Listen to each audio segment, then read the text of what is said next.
Assalamu alaikum wa rahmatullah. So, you were asking about my opinion about Corona.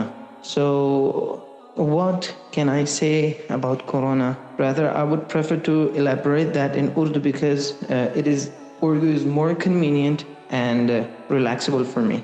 تو میں یہ کہوں گا corona سب سے پہلے قرآن پاک کے اندر اللہ رب العزت ارشاد فرمایا ما يفعل اللہ بعذابکم ان کفرتم او آمنتم بہ.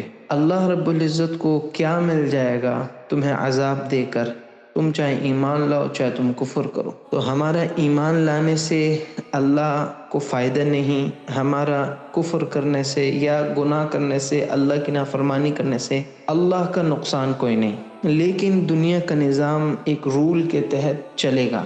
دنیا کا نظام اللہ نے چلانے کے لیے ایک رول اور ریگولیشن بنائی ہے. وہ آپ ماشاءاللہ بزنس مین ہو، آپ کو پتہ ہے وداؤٹ رولز اینڈ ریگولیشنز آپ چھوٹا سا ادارہ بھی نہیں چلا سکتے. تو اتنا لمبا چوڑا کائنات کا نظام رولز اینڈ ریگولیشنز کے بغیر نہیں چلے گا. تو اس کے لیے اللہ نے رولز اینڈ ریگولیشنز بنائی ہیں. تو عذاب دینے سے اللہ کا فائدہ نہیں، عذاب نہ دینے سے اللہ کا نقصان کوئی نہیں. ہاں یہ بات تو طے شدہ ہے کہ اللہ غفور الرحیم ہے، ماؤں سے زیادہ محبت کرتا ہے. تو اللہ اپنے بندوں کو اپنی طرف متوجہ اور اپنے قریب کرنا چاہتا ہے. تو اس وجہ سے یہ عذاب جو نظر آ رہا ہے دراصل اللہ کی رحمت ہے. اگر اللہ چاہتا قوم عاد کی طرح عذاب آ جاتا، اگر اللہ چاہتا قوم ثمود کی طرح عذاب آ جاتا، قوم نوح کی طرح عذاب آ جاتا، فرعون کی طرح کا عذاب آ جاتا. اللہ کا اختیار تھا، یفعل ما یشاء، جیسے چاہیں اللہ کر سکتے ہیں. فعال لما یرید، جو چاہیں اللہ کر سکتے ہیں. لا یسأل عما یفعل، اور کوئی اللہ سے پوچھ نہیں سکتا. No one can make Allah accountable for what he has done. کوئی اللہ سے پوچھ نہیں سکتے اللہ تو نے ایسے کیوں کر دیا. لیکن اللہ نے نہ عذاب بھیجے جو بالکل صفائی ہستی سے امت کو مٹا دے، نہ اتنی سخت تکلیف اللہ نے بھیجی. ہاں اللہ نے ڈرایا ضرور ہے، اللہ نے پریشان ضرور کر دیا ہے. آج کل کے زمانے کے بڑے بڑے فرعون اور بڑے بڑے قارونوں کو اللہ نے ہلا کے رکھ دیا، پوری دنیا کی اکانومی بٹھا کے دکھا دی اللہ پاک نے ایک ایسا عذاب بھیج کر جو آنکھوں سے نظر بھی نہیں آتی. دراصل یہ عذاب ہے لیکن عذاب ایک مائنر لیول میں ہے. ایکچولی بڑے سکیل پر یہ رحمت ہے کہ چھوٹی سی تکلیف بھیج کر اللہ نے امت کو اپنی طرف متوجہ کیا ہے کہ تم میری طرف آ جاؤ. ففروا الی اللہ، اللہ کی طرف رجوع کر لو. تو مقصود اس سے اللہ کے ساتھ دوستی بڑھانا ہے، نہ یہ کہ اللہ سے ہم گلے کریں. تو میں اس عذاب کو کیا کہتے ہیں، اس کورونا کو دراصل اللہ کی رحمت سمجھتا ہوں.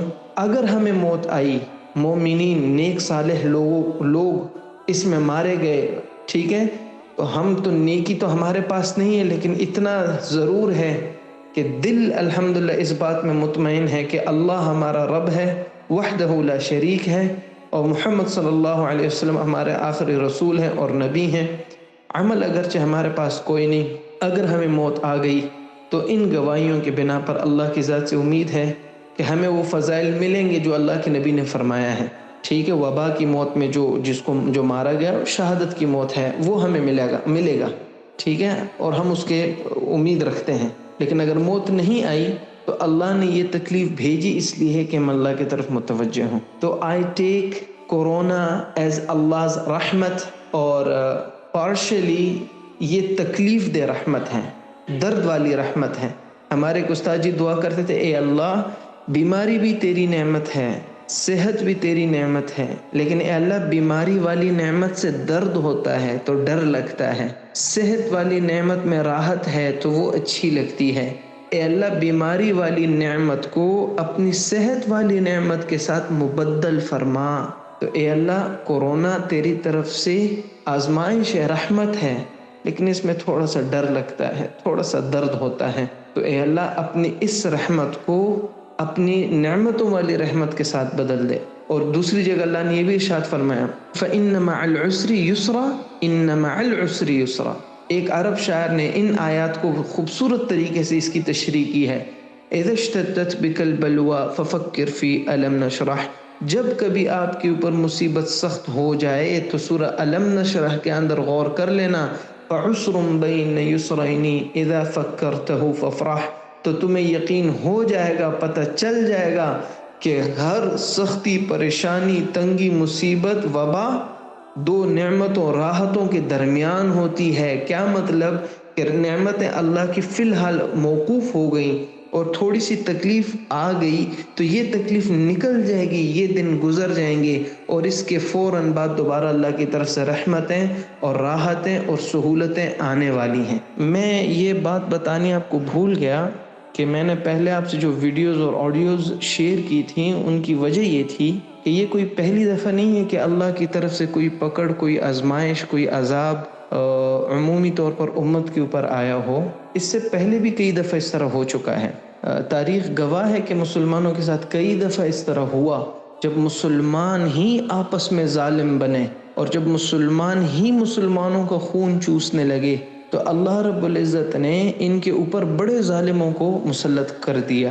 تو وہ کیسے ہوا؟ مثال کے طور پر میں ایک مثال کے طور پر کہتا ہوں کہ بنو عباس کے خلیفہ جب وہ بگڑ گئے، جب وہ ظالم ہوئے، تو ان کے اوپر اللہ رب العزت نے منگول کو، تاتار کو مسلط کر دیا، اور ہلاکو خان جیسے لوگ وہاں پر پہنچ گئے اور مسلمانوں کی اینٹ سے اینٹ بجا دی اور مسلمانوں کی کھوپڑیوں کے مینار کھڑے کر دیے.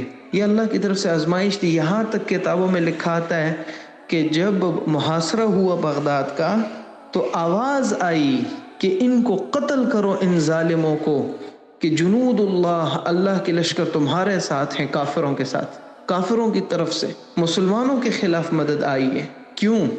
کہ وہ ظالم ہو چکے تھے، اللہ کے حکموں کو چھوڑ چکے تھے اور غریب عوام کے اوپر ظلم شروع کیا تھا. تو یہ جب کبھی ظلم ہوتا ہے تو اس ظلم کی صفائی کے لیے، جب کبھی انسانوں کی عقلیں باغی ہو جاتی ہیں تو ان باغی عقلوں کو ٹھکانے لگانے کے لیے اللہ رب العزت اپنے خزانوں سے مختلف قسم کے آزمائشیں بھیج دیتا ہے. ضروری نہیں ہے کہ اللہ ہر باری مخلوق ہی کو مسلط کرے. ہاں، یہ بات الگ ہے، اب کووڈ-19 ہے، کورونا وائرس ہے، یہ چاہے انسانوں کے ہاتھوں وجود میں آیا، چاہے قدرتی آفت آسمان سے نازل ہوئی، میں اس کا ذکر نہیں کر رہا، ٹھیک ہے؟ میں اس کے در پہ نہیں ہو رہا کہ یہ آسمان سے نازل ہوئی ہے یا انسانوں کے ہاتھوں سے وجود میں آئی ہے.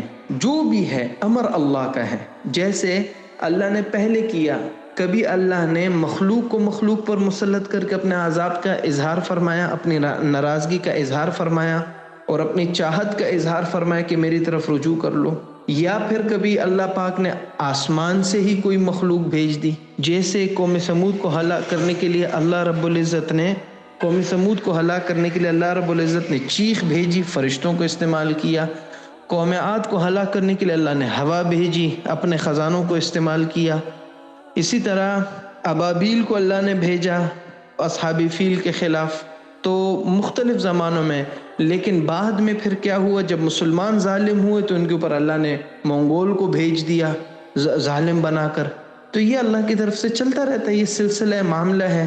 جب امت رجوع کرتی ہے اللہ کی طرف اور اللہ کے ساتھ اپنی دوستی بنا لیتی ہے تو اللہ بھی اپنے ڈبل اور ٹرپل رحمتیں اور برکتیں نازل فرماتے ہیں. اللہ رب العزت ہمیں ہماری ایمان کی بھی حفاظت فرمائے اور اپنے ساتھ تعلق اور دوستی بھی نصیب فرمائے. جس مقصد سے اللہ رب العزت نے آزمائش بھیجی ہے اس مقصد میں اللہ ہمیں کامیاب فرمائے، ہمیں فیل نہ کرے. امید ہے کہ واضح ہو گئی ہوگی بات. نہیں ہے تو یو کین آسک کوسچن.